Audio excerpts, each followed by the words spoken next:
Very good morning to all. We're starting with capital structure today. हमारा objective होता है कि हम कॉस्ट ऑफ कैपिटल को सबसे कम रखें. अब इस चैप्टर में हम लोग ये डिसाइड करने वाले हैं कि हम अपनी कॉस्ट ऑफ कैपिटल को मिनिमाइज करने के लिए कैपिटल स्ट्रक्चर कैसा रखें.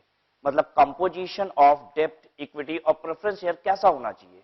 अगर हमारी कैपिटल रिक्वायरमेंट है 10 लाख रुपए, तो उस 10 लाख रुपए में कितना इक्विटी रखें, कितना प्रेफरेंस रखें और कितना डेब्ट रखें, सो दैट मेरी ओवरऑल कॉस्ट ऑफ कैपिटल सबसे कम हो. हमें बिजनेस तभी करना मुनासिब दिखाई देता है जब हमारी कॉस्ट ऑफ कैपिटल कम हो. एक बिजनेस है हमें 25% रिटर्न देता है, दूसरा बिजनेस है हमें 30% रिटर्न देता है. कौन सा बिजनेस बेनिफिशियल है? डिपेंड करता है कि कॉस्ट ऑफ कैपिटल किस बिजनेस की कितनी है. जो बिजनेस हमें 25% का रिटर्न देता है, अगर उसकी कॉस्ट ऑफ कैपिटल 15% है, ठीक है, दूसरी तरफ जो बिजनेस हमें 30% का रिटर्न देता है, उसकी कॉस्ट ऑफ कैपिटल ही 28% है, तो बताइए कौन सा बिजनेस ज्यादा बेनिफिशियल हुआ? वो बिजनेस ज्यादा बेनिफिशियल हुआ जो हमें रिटर्न कितना दे रहा था? 25% का. ठीक है, तो अब यहां पे हम लोग ये डिसाइड करने वाले हैं कि कॉस्ट ऑफ कैपिटल मिनिमाइज करने के लिए कैपिटल स्ट्रक्चर हमें कैसा रखना होता है. ठीक है, थोड़ी सी बात लिखते हैं, उसके बाद चर्चा अपनी शुरू करते हैं.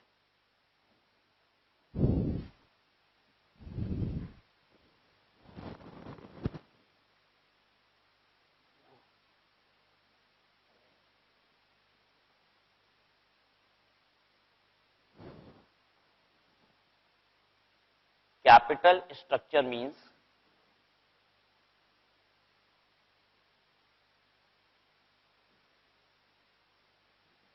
composition of long-term sources of finance.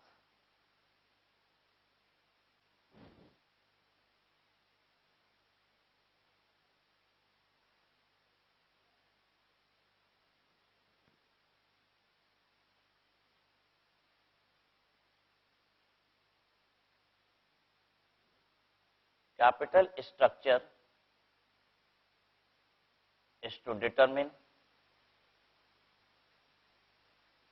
what amount be raised from debt, equity and preference share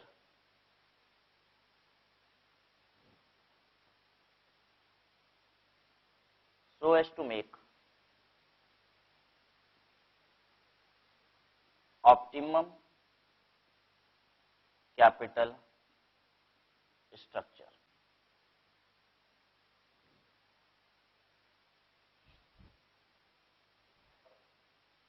capital structure का मतलब क्या होता है? Composition of long term sources of finance.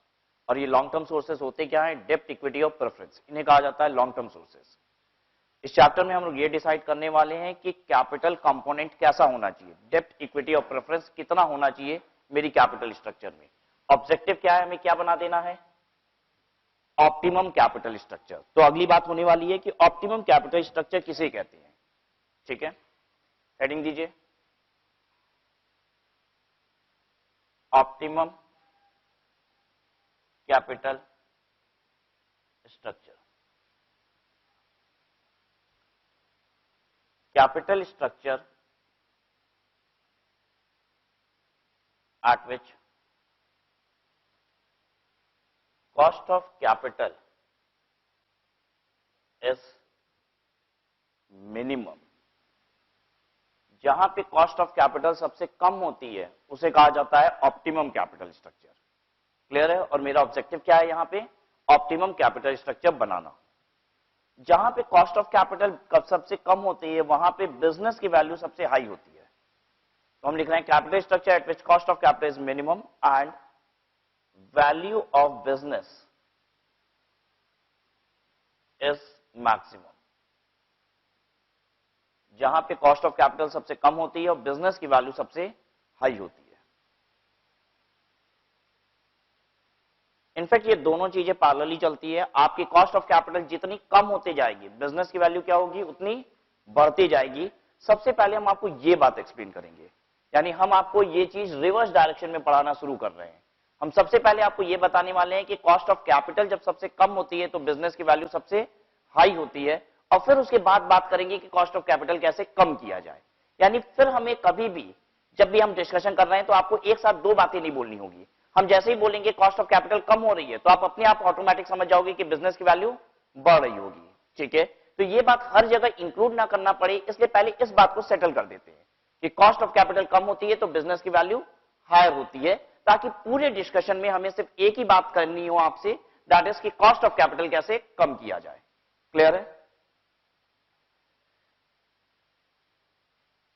आज एक इन्वेस्टमेंट यानी आप ऐसे कह लीजिए शेयर मार्केट में 100 रुपए का अवेलेबल है, दिस इज मार्केट प्राइस।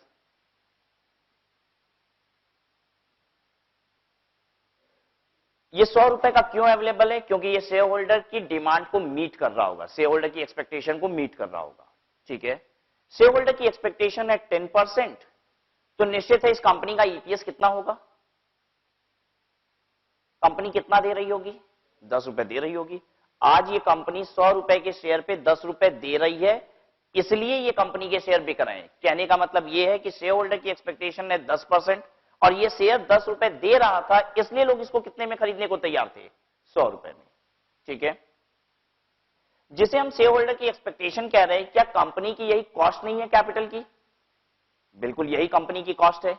अगर मान लीजिए कंपनी की कॉस्ट कम होती है, कंपनी की कॉस्ट तो तब कम होगी जब शेयर होल्डर की एक्सपेक्टेशन कम होगी। ठीक है, शेयर होल्डर की एक्सपेक्टेशन हो जाती है सिर्फ 8%, यानी कंपनी की कॉस्ट यहां पे क्या हो गई? कम हो गई। अगर कंपनी की कॉस्ट कम हो गई है और कंपनी एक शेयर पे कितना देती है? 10 रुपए। कंपनी अपने शेयर पे कितना देती है? एक शेयर पे 10 रुपए। इस बात को फिर से दूसरे तरीके से कहते हैं शेयर होल्डर की एक्सपेक्टेशन थी 10%, कंपनी कितना दे रही थी? 10 रुपए। बताइए हमारी एक्सपेक्टेशन क्यों बदल जाती है? कंपनी का रिटर्न बदल जाता है इसलिए हमारी एक्सपेक्टेशन बदल जाती है? नहीं, मार्केट में बाकी इन्वेस्टमेंट क्या रिटर्न दे रही है उसके बेसिस पे मेरी एक्सपेक्टेशन बदल जाती है। पता है मेरी शेयर पे 10% की एक्सपेक्टेशन क्यों थी? क्योंकि मार्केट में एफडी फिक्स डिपॉजिट कितने रेट पे हो रहा था? 6% 7% पे। तो हम कहे भाई इक्विटी शेयर खरीद रहे हैं, थोड़ा सा रिस्क ले रहे हैं, इसलिए 10% हमें चाहिए। लेकिन पता है जिस दिन मार्केट में एफडी का रेट फिक्स डिपॉजिट का रेट यानी बैंक में रिस्क फ्री इन्वेस्टमेंट करने का जो रेट है वो 4% 5% हो गया, तो हम कहे हम रिस्की इन्वेस्टमेंट करेंगे, इक्विटी शेयर में पैसा लगाएंगे तो हमें कितना चाहिए? 8% चाहिए। ठीक है, अगर मान लीजिए अगले ही दिन रिस्क फ्री इन्वेस्टमेंट 8% पे मिलने लग जाए तो आपकी एक्सपेक्टेशन क्या होगी? ऑटोमेटिक बढ़ जाएगी। यानी मार्केट में बाकी इन्वेस्टमेंट हमें क्या रिटर्न दे रहे हैं उसके बेसिस पे ही क्या चलती है हमारी एक्सपेक्टेशन। ठीक है, तो मेरी एक्सपेक्टेशन पहले 10% थी, कंपनी 10 रुपए दे रही थी। बताइए मेरी एक्सपेक्टेशन बदल गई है, वो 10% की जगह 8% हो गई है, क्या जरूरी है कंपनी की अर्निंग भी बदल गई हो? नहीं, शेयर होल्डर की एक्सपेक्टेशन के हिसाब से कंपनी की अर्निंग कोई ना चल रही है, कंपनी तो जो धंधा कर रही है उस पर वो कमा रही है। ठीक है, कंपनी आज भी एक शेयर पे कितना कमा रही है? 10 रुपए। बताइए मेरे लिए अब इस कंपनी के शेयर की प्राइस कितनी होनी चाहिए? हम कहेंगे x into 8% is equal to 10। x into 8% is equal to 10। कितना पैसा लगाएं कि उसका 8% कितना होता है? 10 रुपए। बताइए जल्दी से। 125 रुपया। हम इस शेयर को 125 रुपए में खरीदने के लिए तैयार हो जाएंगे। यानी अगर इन मार्केट में एक्सपेक्टेशन रेट इन्वेस्टर की कम होती है तो कंपनी के इन्वेस्टमेंट की वैल्यू क्या होती है? भाग जाती है। ठीक है, तो बिल्कुल वही बात यहां पे भी देखने की जरूरत है कि जब कंपनी की कॉस्ट ऑफ कैपिटल कम होती है तो वैल्यू ऑफ बिजनेस अभी नहीं कहते हैं, हम कहते हैं जब कंपनी की कॉस्ट ऑफ कैपिटल कम होती है। ठीक है, कंपनी की कॉस्ट ऑफ कैपिटल कम होती है तो पता है इन्वेस्टमेंट की वैल्यू क्या होती है? बढ़ जाती है। अब बात करते हैं तो what is this value of business? Value of business का मतलब होता है market capitalization.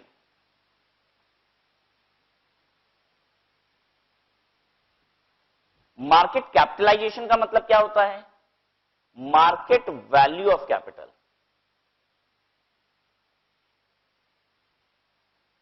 Market value of capital कैसे निकलेगा? आप कीजिए market value of equity, market value of preference और मार्केट वैल्यू ऑफ डेप्ट, इनकी जोड़ लगा दीजिए तो आपको क्या मिल जाएगा? Market value of capital.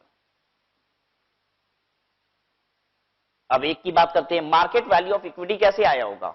Number of equity share into market price पर शेयर।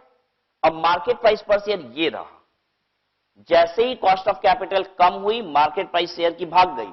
अब मार्केट प्राइस पर शेयर अब आप यहां पे पुट कीजिए, बताइए वैल्यू ऑफ बिजनेस बढ़ रहा है कि नहीं बढ़ रहा है? बढ़ रहा है।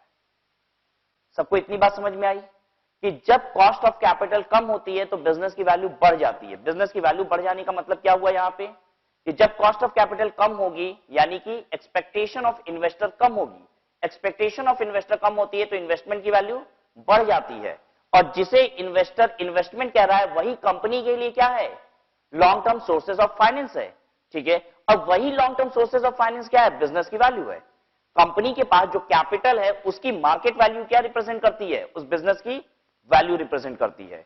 ठीक है, इन्वेस्टर के हाथ में इन्वेस्टमेंट की वैल्यू भागे या कंपनी के हाथ में कैपिटल की वैल्यू भागे, ठीक है, दोनों एक ही बात है। सबको इतनी बात समझ में आई?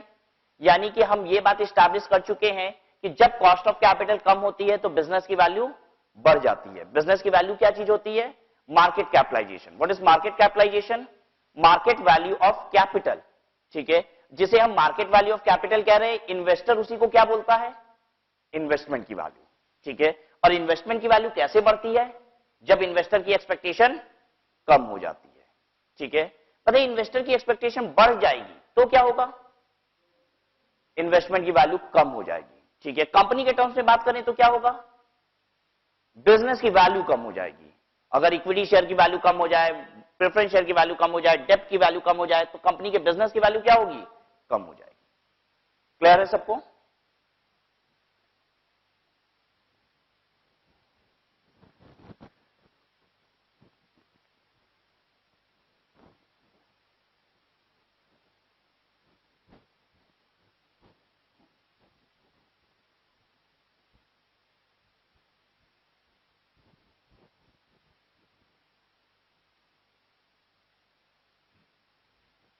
कैपिटल स्ट्रक्चर किस तरीके से कॉस्ट ऑफ कैपिटल को बदलता है, इसके लिए हमें डिफरेंट इकोनॉमिस्ट की थ्योरीज पढ़नी है।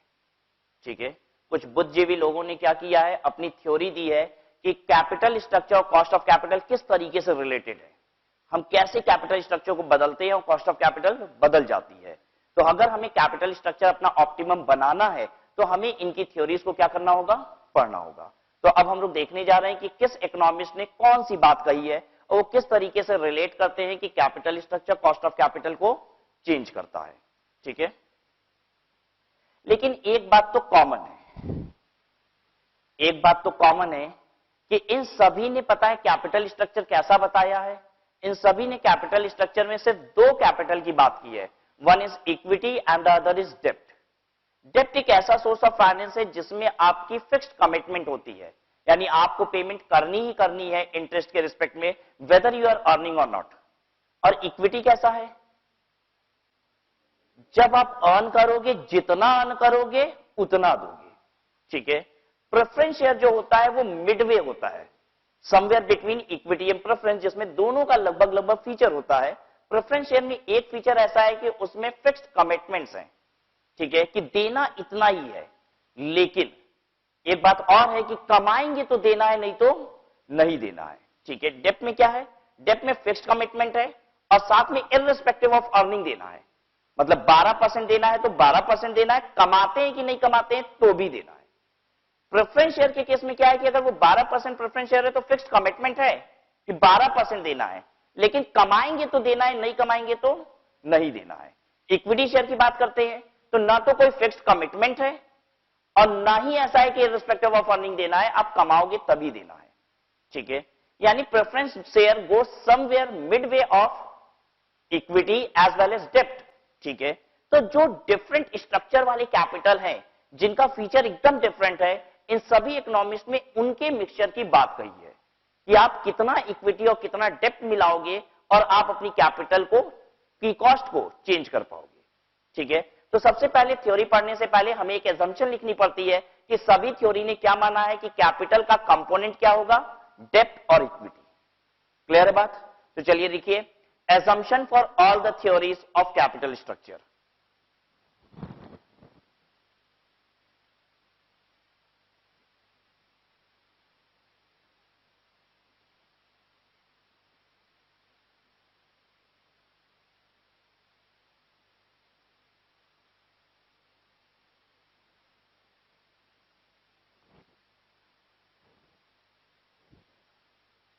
क्या assumption है सभी थ्योरीज की? कैपिटल कंपोनेंट सिर्फ और सिर्फ क्या होगा, डेब्ट और equity. Capital component is only डेब्ट and equity.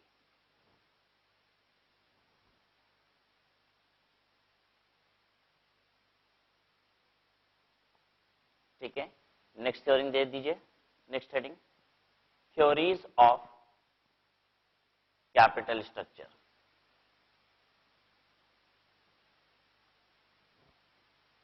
Number 1, net income approach.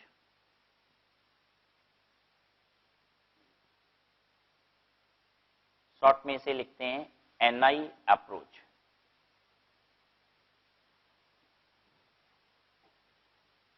More popularly आपको एनआई अप्रोच लिखा हुआ हर जगह मिलेगा। एग्जाम में भी क्वेश्चन में मोस्ट ऑफ द केसेस में एनआई अप्रोच वर्ड यूज करता है।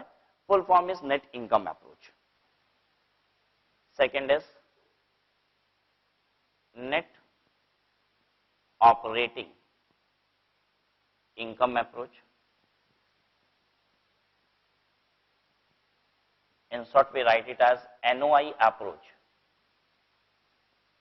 Abbreviated नाम इसका NOI ज्यादा पॉपुलरली यूज होता है।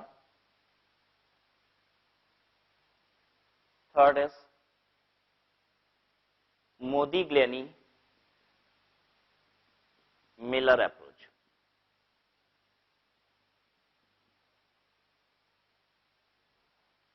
मोदी-ग्लेनी मिलर अप्रोच, एब्रीविएटेड नाम इसका MM अप्रोच।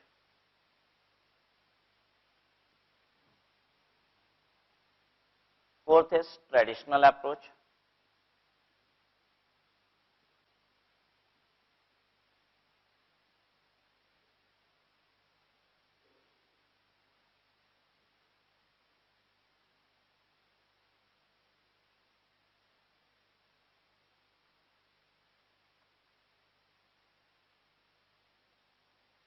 ठीक है, अब हमको सबकी बातें सुननी है।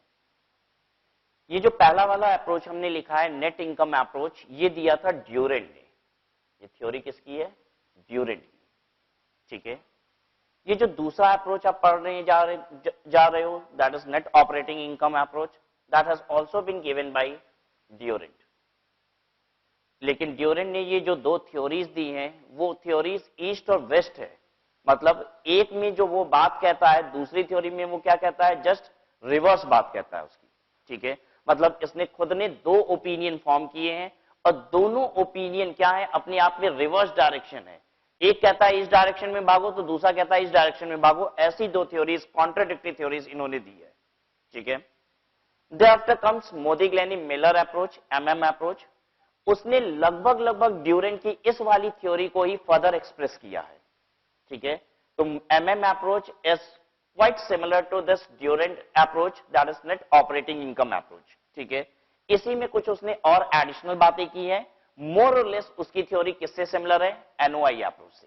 ठीक है, this approach has been given by, यहां पे नाम से ही सजेस्ट करता है, this approach has been given by Modigliani Miller. ठीक है,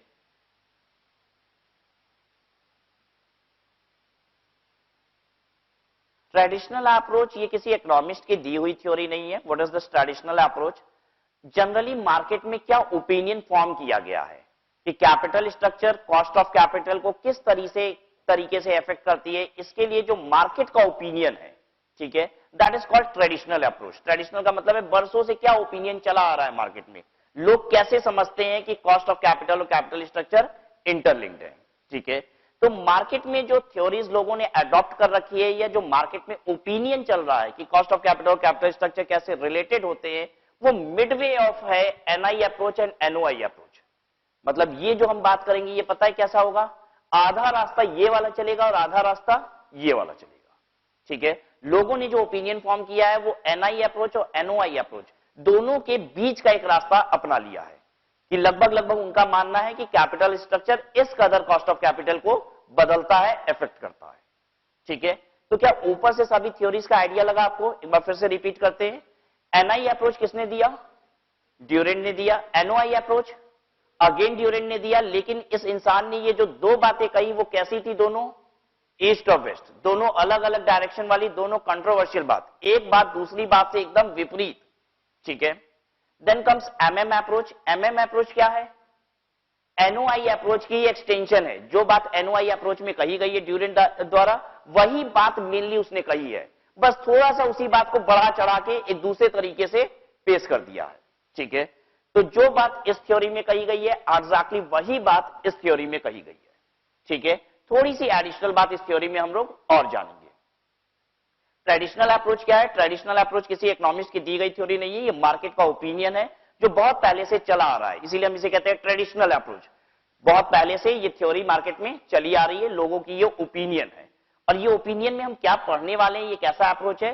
this is midway of NI approach and NOI approach, ठीक है।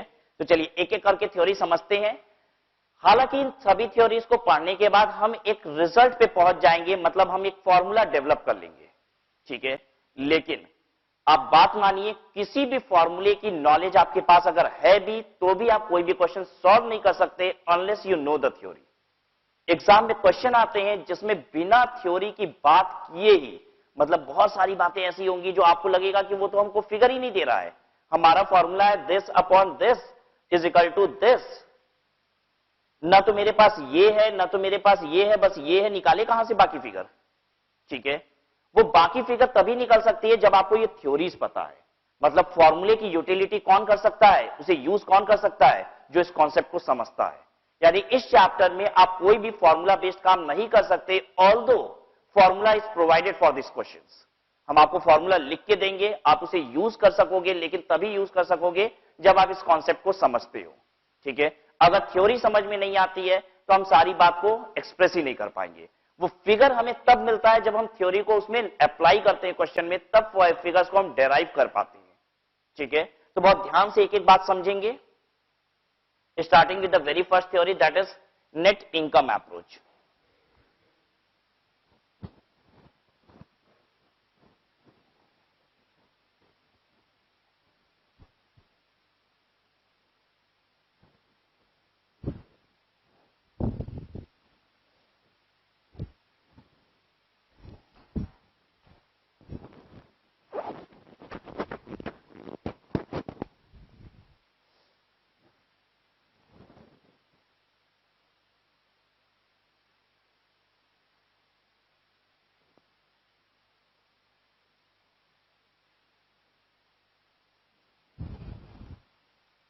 Net income approach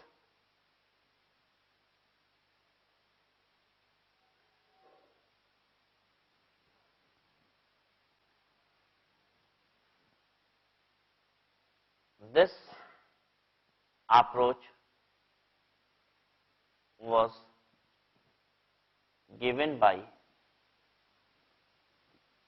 Durant.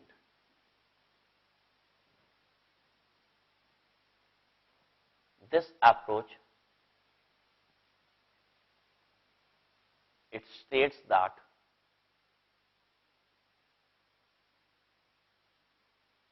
capital structure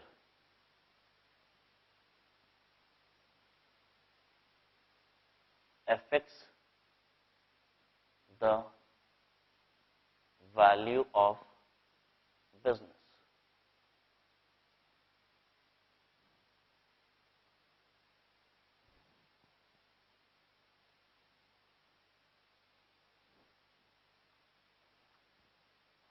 ये अप्रोच क्या कहता है कि capital structure affects the value of business. Capital structure business की वैल्यू को अफेक्ट करता है। बिजनेस की वैल्यू अगर अफेक्टेड है, इसका मतलब क्या चीज अफेक्ट हुई होगी? कॉस्ट ऑफ कैपिटल, ठीक है। यानी कुल मिला के ये कह लीजिए कि ये कहना चाहते हैं कि capital structure cost of capital को चेंज करती है, ठीक है। क्या कह रहे हैं ये? कहते हैं कि डेब्ट एक सस्ता सोर्स ऑफ फाइनेंस है। अगर हम इक्विटी और डेब्ट की कंपैरिजन करें तो डेब्ट एक सस्ता सोर्स ऑफ फाइनेंस होता है, क्योंकि डेब्ट होल्डर की एक्सपेक्टेशन कंपैरेटिवली कम होती है, उनको तो फिक्स रेट ऑफ इंटरेस्ट मिलना है, इसलिए उनकी एक्सपेक्टेशन कम होती है। इक्विटी शेयर होल्डर की एक्सपेक्टेशन क्या होती है? हायर होती है। यानी वो कहते हैं कि डेब्ट हमेशा सस्ता होगा एज कंपेयर टू इक्विटी। क्या ये बात आपको भी सही लगती है? बिल्कुल सही बात है। इनका कहना है कि डेब्ट हमेशा सस्ता होगा एज कंपेयर टू इक्विटी, और इनका कहना बिल्कुल सही है, दुनिया मानती है और यही पाया जाता है कि डेब्ट एक सस्ता सोर्स ऑफ फाइनेंस है एज कंपेयर टू इक्विटी। इनका कहना है कि आप अपने कैपिटल स्ट्रक्चर को चेंज करिए, ठीक है, उसमें डेब्ट का कंपोनेंट बढ़ाइए, इक्विटी का कंपोनेंट कम कीजिए, देखिए आपकी ओवरऑल कॉस्ट ऑफ कैपिटल कम हो जाएगी। ओवरऑल कॉस्ट ऑफ कैपिटल का मतलब केओ या फिर WACC। उनका कहना है कि आपकी overall cost of capital that is WACC कम हो जाएगी, और अगर WACC कम हो जाएगी तो निश्चित है बिजनेस की वैल्यू क्या होगी, चेंज हो जाएगी, ठीक है।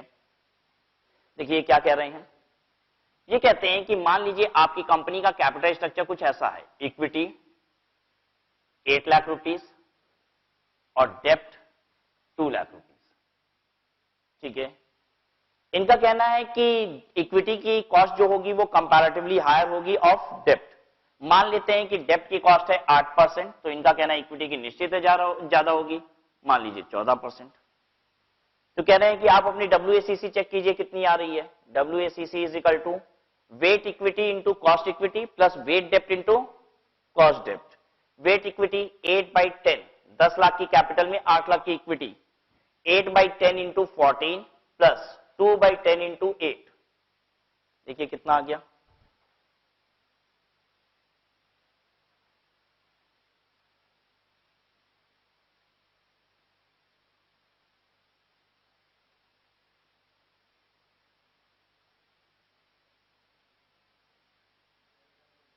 $12.8।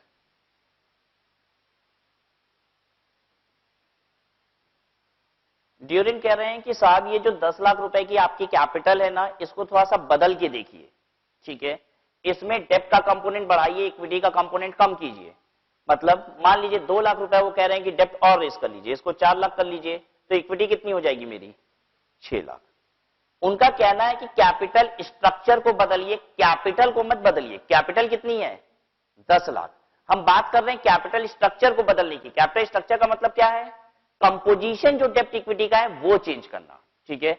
अगर मान लीजिए हम यहां पे 6 लाख रुपए ये कर दें, 5 लाख रुपए डेप्ट कर दे, तो इसका मतलब क्या हो जाएगा, कैपिटल ही चेंज हो गई। कैपिटल स्ट्रक्चर चेंज नहीं हुई, कैपिटल ही चेंज हो गई, ठीक है। We are still talking only and only for capital structure, ठीक है। तो कैपिटल स्ट्रक्चर बदल दीजिए, देखिए आपकी ओवरऑल कॉस्ट ऑफ कैपिटल बदल जाएगी। उनका कहना है कि देखिए इनकी एक्सपेक्टेशन कितनी है, 14%, इनकी एक्सपेक्टेशन कितनी है, 8%। बनाइए WACC, यह आ जाएगा 6/10 इंटू 14 प्लस 4/10 इंटू 8, कितना, 11.6%,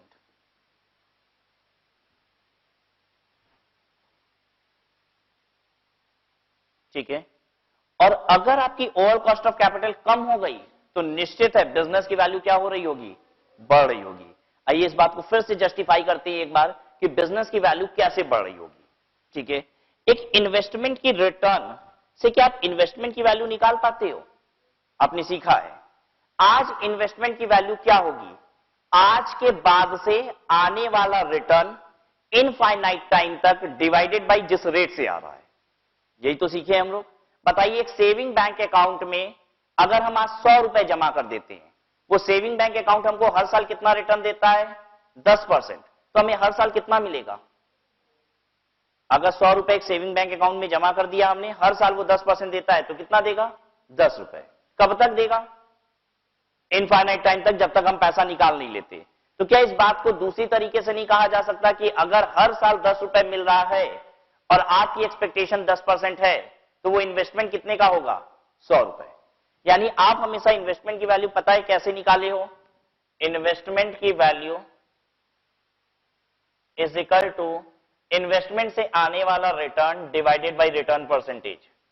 अगर आपको हर साल 10 रुपए मिलता है, 10% रेट ऑफ रिटर्न है, तो आप इन्वेस्टमेंट 100 रुपए की खरीदने को तैयार हो जाते हो। इसको दूसरी तरीके से देख लीजिए, 100 रुपए की अगर इन्वेस्टमेंट खरीदते हैं, वो 10% रिटर्न देता है, तो हर साल कितना देगा, 10 रुपए। तो हम इन्वेस्टमेंट